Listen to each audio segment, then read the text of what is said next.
За сайн бацхан уу. Өнөөдрийн ярих сэдэв маань болохоор мандалд ордог гэж юу вэ? За мэд хүн мэддэг, мэдэхгүй хүн мэддэггүй нэг тийм зүйл байгаамаа. Тэгэхээр би энэ одоо юу юм бэ гэдэг талаар тайлбарлаж өгнө. За сүүлүүд астролог хаасаг одоо гадаадд ч Монголд ч илүү ирч хүчээ аваад улам тренд болоод ингээ хүмүүс зөвхөн нарны ордноосоо гадна мандалд ордно. Нарны ор, сарны орд гэдэг ингээд за цаашлбал суур гарагийн орд, ангаргийн орд ч гэдэг юм уу тийм ээ. Бүр задраад явдгийг энэ хүмүүс жоохон гадралдаг болсон байлээ. За тэгэхэд мандалд орд гэж байгаа шүү дээ тийм ээ. Та өөрийнхөө мандалд ордыг мэддэг үү? За нөгөө 12 орд байдаг те. Тэрний аль нэг нь таны мандалд орд байх боломжтой. Тэгэхээр хүний төрсөн цаг, он сар, өдөр, минут нь маш наривчлалтай байж аж тухайн хүний мандалд ордыг гаргаж ирэх боломжтой гэсэн үг. За тэгээ мандалд ордыг гаргаж ирдэг сайтууд байдаг. Astrosec.com гэдэг юм тийм ээ.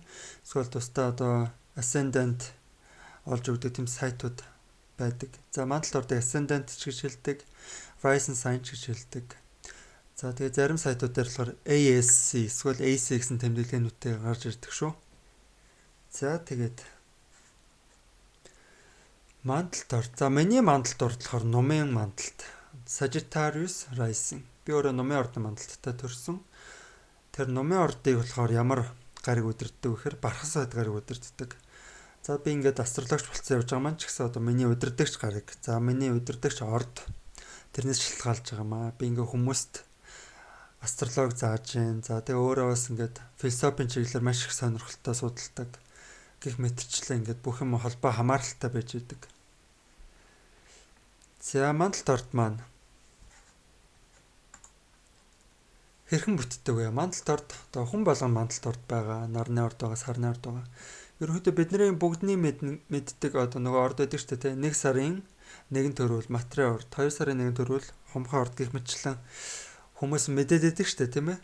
Тэрэн шиг энгийн биш, арай наривчлалтай байх хэрэгтэй. Төрсөн цаг минутаа маш сайн мэдчихэж одоо мэдэх боломжтой болно гэсэн үг.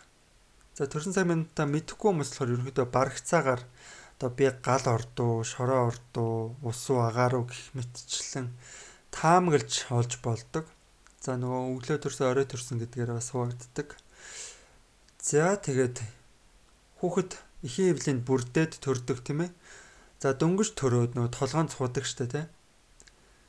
За толгой зухах үед хүний мандалд орд үүсдэг гэж үздэг. Яа тэгэхээр мандалд орд маань хүний 1-р хаус одоо хүний царай төрх ерөнхий бие физиолог одоо гаднах харагдах байдлыг илтгэж яадаг л та.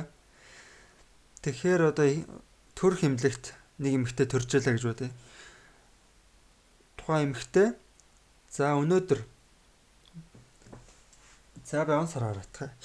11 сарын 22-ны өдөр байна өнөөдөр. Тэгэхээр яг одоо шөнө 2 цаг болж байна. 2 цаг 49 минут болж байна. За одоо Улаанбаатар Ихнялхаас нэг хүүхд төрүүллээ гэж бодъё тийм ээ.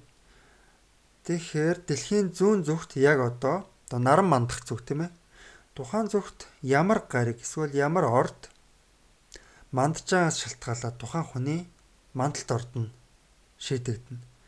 За мандалд ордоос гаднаас мандалд гариг гэж байдаг. Жишээлбэл яг одоо дэлхийн зүүн зүгт суугар гариг ч юм уу, бархас байд ч юм уу мандж байгаа юм бол тухайн хүнд мандалд ордноос гадна давхар бонус болоод мандалд гариг үүсчдэг. Тэгэхээр хүнд зөвхөн мандалд ордоос гадна давхар гаригийн энерги нэмж орж ирэх боломжтой гэсэн үг. За жишээлбэл санчир гариг мандж ийлаа.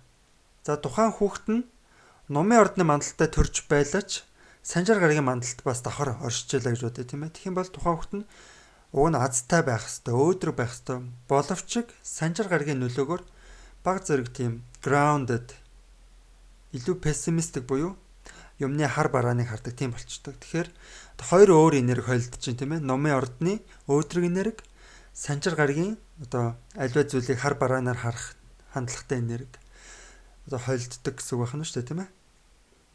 За 1-р хаус гэж юу вэ? За 1-р хаус нь мандалд ордтойгоо адилхан.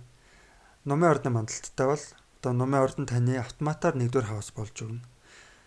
За нөгөө эхийн эвлэгээс толгой цохох үед 1-р хаус болон мандалд орд нь хамтдаа үүсчихэж байгаа гэсэн үг. За нэгдүгээр хаус нь хэр чухал юм бэ? Мандалд орд нь хэр чухал юм бэ гэхээр таны нарны орд сарны ордоос илүү чухал. За нарны орд нь таны аавыг илтгэжээдэг, сарны орд нь таны ээжийг илтгэжээдэг. За гэтэл мандалд орд нь таны өөрийг илтгэжээдэг, таны гадаад төрх, таны царай зүсийг илтгэжээдэг. За хүмүүс хараад одоо бус түмнийг хараад ингээд анхны сэтгэл төрүүлдэг шүү дээ, тийм ээ. Зарим хүнийг хараад ямар муухай нүдэнд хүүтэн царайтай хүн бэ гэж харж байдаг. Зарим хүнийг хараад ямар гоё нүдэнд дулаах хүн бэ? Ямар царайлаг хүн бэ? Ямар хөөрхөн хүн бэ, тийм ээ. Гэх мэтчлэн хүнийг анх хараад өгөндөг. Тэр чинь болохоор таны нэгдүгээр хаус. Тэр чинь таны мандалд орд. Хэрвээ та одоо тийм нууцлаг царай төрхтэй байх юм бол таны нэгдүгээр хаус магадгүй хилэнцээ орд байх магадaltaй гэсэн үг. Бусад хүмүүс таныг анх хараад энэ маш нууцлаг одоо тийм дотроо ямарваа нэгэн тийм нуусыг агуулж байгаа тийм mysterious энерги агуулж байгаа гэд хүмүүс анзаарч идэг. За гих мэтчлэн тийм байдаг. За би нөгөө сар болгон 6 бичлэг оруулдаг шүү дээ, тийм ээ. Тэг хүмүүс надаас маш их асуудаг л та ингээд 6-аг аль ордоороо сонсох вэ? Мандалтаараа сонсох юм уу? Нараараа сонсох юм уу? Сараараа сонсох юм уу гэд. Нэг номерт мандалтаараа сонсох хэрэгтэй гэж би хэлдэг. Хоёр номерт сар юм уу? Нарныхаа аль нэгээр нь сонгоод сонсчих болно. Тэр бол тухайн хүний өөрийнх нь дур.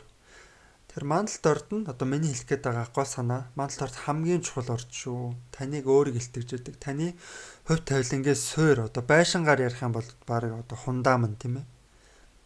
Бүх зүйлийн гол дүр нь болчиход байдаг. Таны амьдралын хувь тавилангийн, таны астрологийн натал чартны гол дүр шүү. За тэгээ мандалд орд солигдох боломжтой юу гэвэл боломжгүй. Хүн нэг мандалд орд нь төрчвөл тэрийг насаараа тээж явна. За харин нэмэлт өгөгдлүүд бол өгөгдөх боломжтой. Гэхдээ тэрийг бол дараагийн өөр бичлэгүүдээр ярилцъя. Одоо хүн хувь тавилангаа өөрчлөх боломжтой юу, манипуляц хийх боломжтой гэх мэтчлэн би бичлэг хийх бодож байгаа.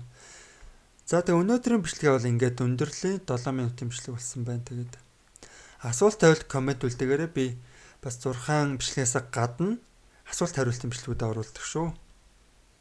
За тэгээ дараа уулзъя.